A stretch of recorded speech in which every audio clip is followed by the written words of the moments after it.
Venerable Sir, my question would be, many people carry the weight of the past hurts. How do we practice the forgiveness you mentioned in your teachings without feeling like we are ignoring the pain? We talk about human beings a lot. And earlier I mentioned about human beings, we should care and love each other and so on, and forgiveness and things like that. But we forgot one thing, that is beings. There's a lot of beings in this world suffer, but they couldn't speak.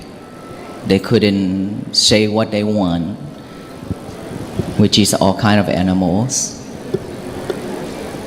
So that is why the Buddha showed us loving kindness, and loving kindness is no boundaries. Regardless of that person is your enemy, if you feel and if you truly love that person because they are suffer, because they are your relative, then there will be no stopping point, there will be no wall between all of us. And of course, there are so many beings in this world that is suffering, but they couldn't speak out, like animals, like dogs, like elephants, and everything that is happening around the world. And as we have the mindset, we know what is wrong, what is right, but they don't. They just live based on their food. They fight for food. They fight to survive. That is their life. That is why they suffer in that room. And then, when they die in that animal form, they're not sure that they be able to reborn as a human being again, because they continue committed into bad karma. And so we as a human beings, we have to open our heart to all beings, not just the human, but to all beings, so that we can practice and become the true children of the Buddha.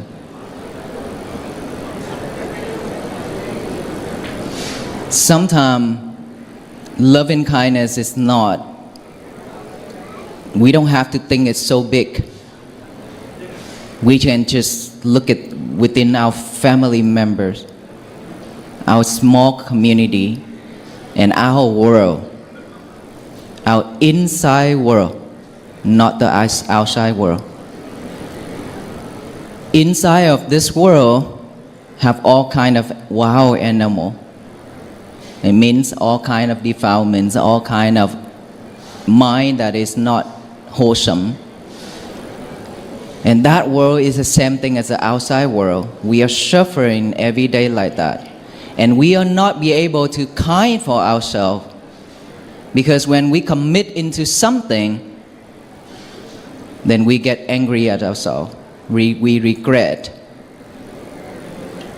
The more we do in that, the more we are not loving ourselves.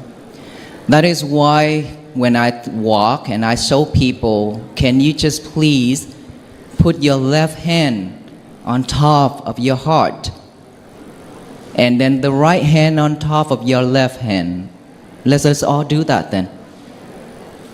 Left hand on top of the heart, right hand on top of the left hand. Do it now. All you need to do is just close your eyes. Feel the heart beat. It's beating. Just close your eye and feel it.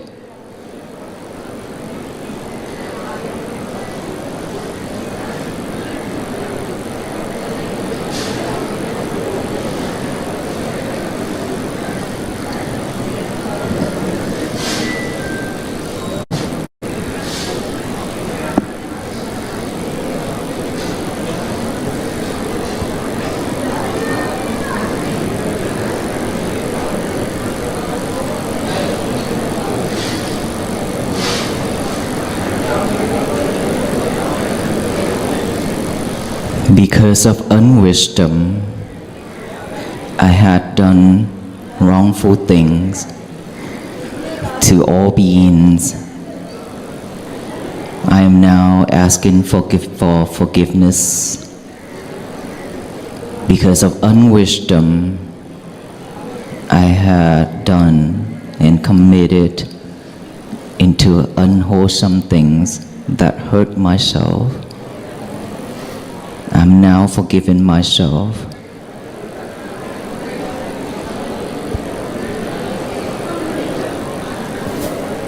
Can you feel those heartbeat? Thank you.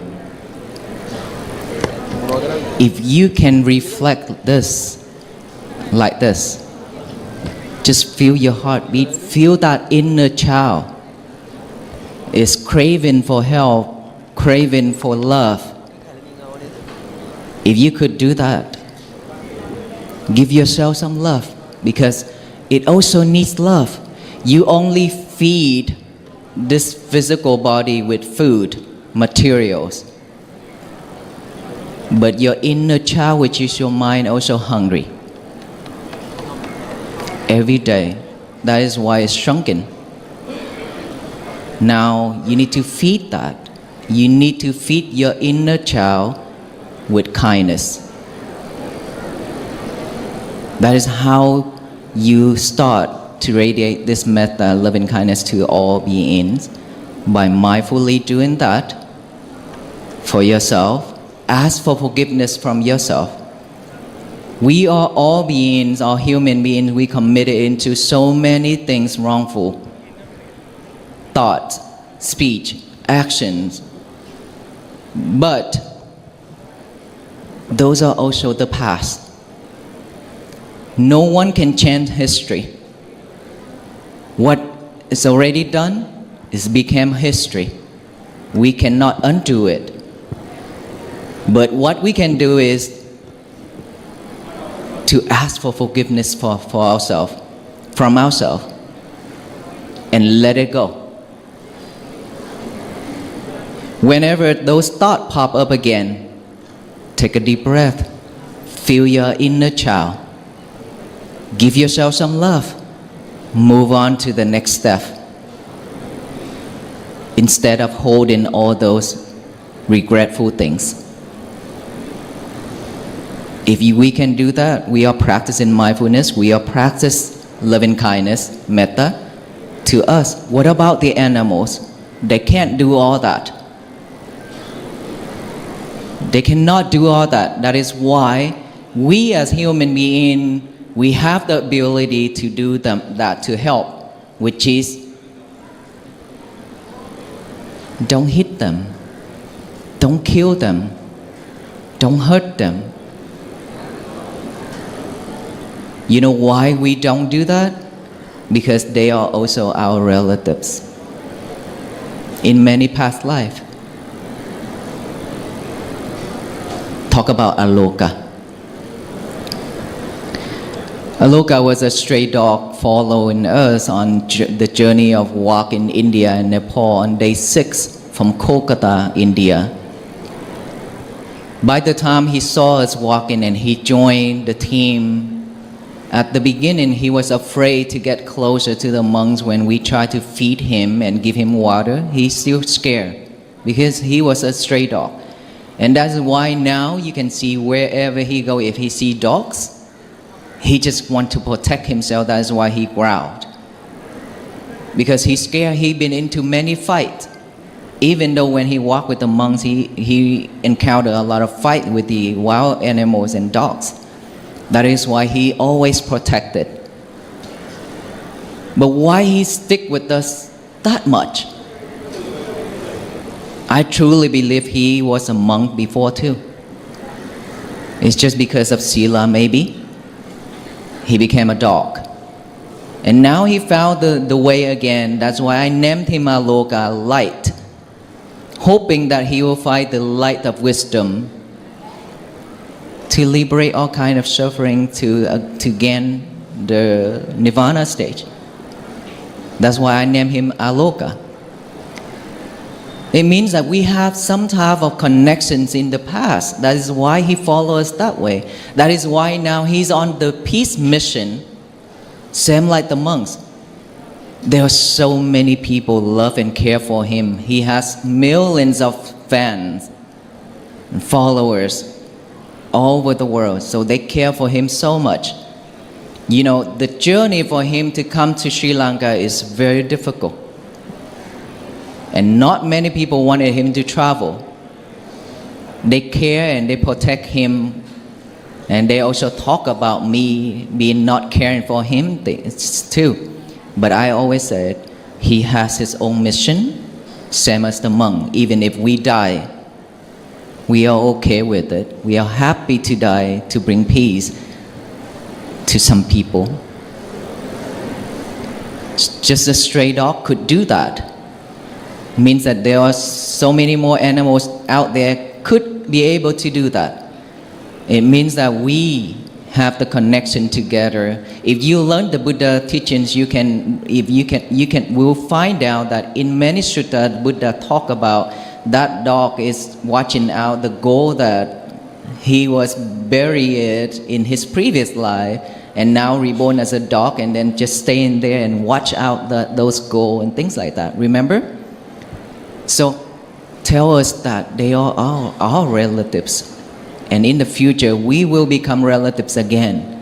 So we should protect them, their life, because they don't have the ability to protect themselves. But instead, they keep on killing to keep them survive. So no boundaries for loving kindness and compassion in Buddhism.